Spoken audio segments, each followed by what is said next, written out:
छुपी उन चेहरों पर मुस्कान खिले। नाबार्ड में हमने ठाना है जन जन को स्वाभिमान मिले। नाबार्ड हरियाणा पेश करते हैं 35वां सूरजकुंड मेला 19 मार्च से 4 अप्रैल, सूरजकुंड मेला ग्राउंड, फरीदाबाद, हरियाणा। नमस्कार, आकाशवाणी चंडीगढ़ से प्रादेशिक समाचारों के साथ मैं रत्तिका।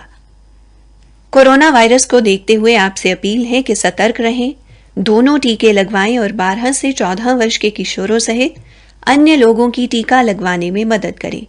सुरक्षित रहने के लिए इन 3 आसान उपायों का पालन अवश्य करें। मास्क लगाएं, 2 गज की सुरक्षित दूरी बनाए रखें, बार-बार हाथ धोने और साफ सफाई का ध्यान रखें। अब समाचार। प्रधानमंत्री नरेंद्र मोदी ने लोगों को आत्मनिर्भरता के लिए भारत में निर्मित उत्पादों को बढ़ावा देने का आह्वान किया है। श्री मोदी गुजरात के अहमदाबाद स्थित स्वामी नारायण गुरुकुल विश्वविद्या प्रतिष्ठानम के गुरुदेव शास्त्री जी महाराज के जीवन पर आधारित पुस्तक श्री धर्म जीवन गाथा के विमोचन पर आयोजित एक कार्यक्रम को वर्चुअल माध्यम से संबोधित कर रहे थे। उन्होंने कहा कि विश्व के सामने युद्ध और कोविड-19 जैसी महामारी से उत्पन्न चुनौतियों के बाद आत्मनिर्भर भारत की जरूरत और महत्वपूर्ण हो गई है। श्री मोदी ने कहा कि आज की अनिश्चित वैश्विक स्थिति में हर व्यक्ति नई चुनौतियों का सामना कर रहा है।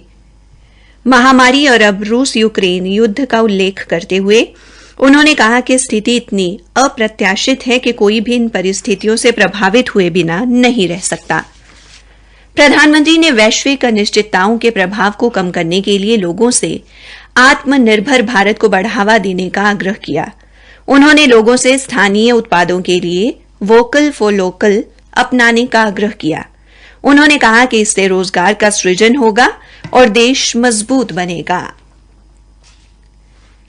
हरियाणा के मुख्यमंत्री मनोहर लाल पहली बार ग्राम संरक्षण योजना के तहत ऑडियो वेबिनार के माध्यम से राज्य सरकार के प्रथम श्रेणी के लगभग 4000 राजपत्रित अधिकारियों से जुड़े।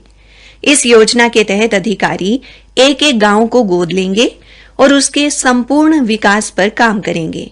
मुख्यमंत्री ने इन अधिकारियों द्वारा गोद लिए गए गांव के विकास के लिए किए जाने वाले कार्यों के बारे बताया। मुख्यमंत्री ने कहा कि प्रदेश सरकार ने राज्य में जन कल्याण और विकास के लिए सरकारी अधिकारियों के इस अनूठे सहयोग की एक नई पहलकदमी की है। जैसे निजी क्षेत्र में सरकारी व निजी भागीदारी है, उसी प्रकार इसे सरकारी सामुदायिक भागीदारी कहा जाएगा।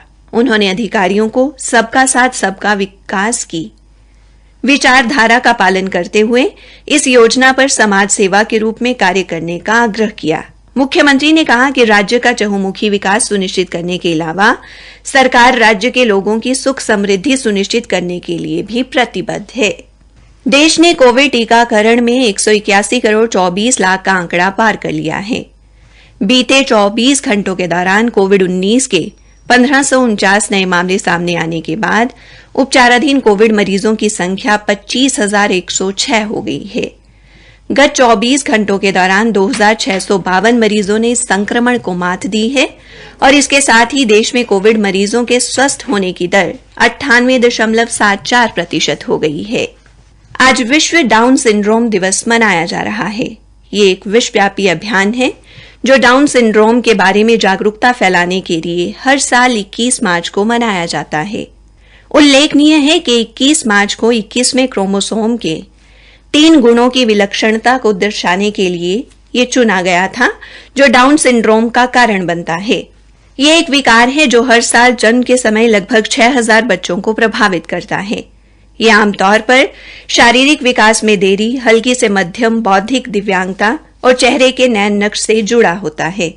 डाउन सिंड्रोम वाले युवक का बौद्धिक स्तर 50 होता है, जो 8 से 9 वर्ष के बच्चे की मानसिक योग्यता के समान है, लेकिन ये व्यापक तौर पर भिन्न हो सकता है।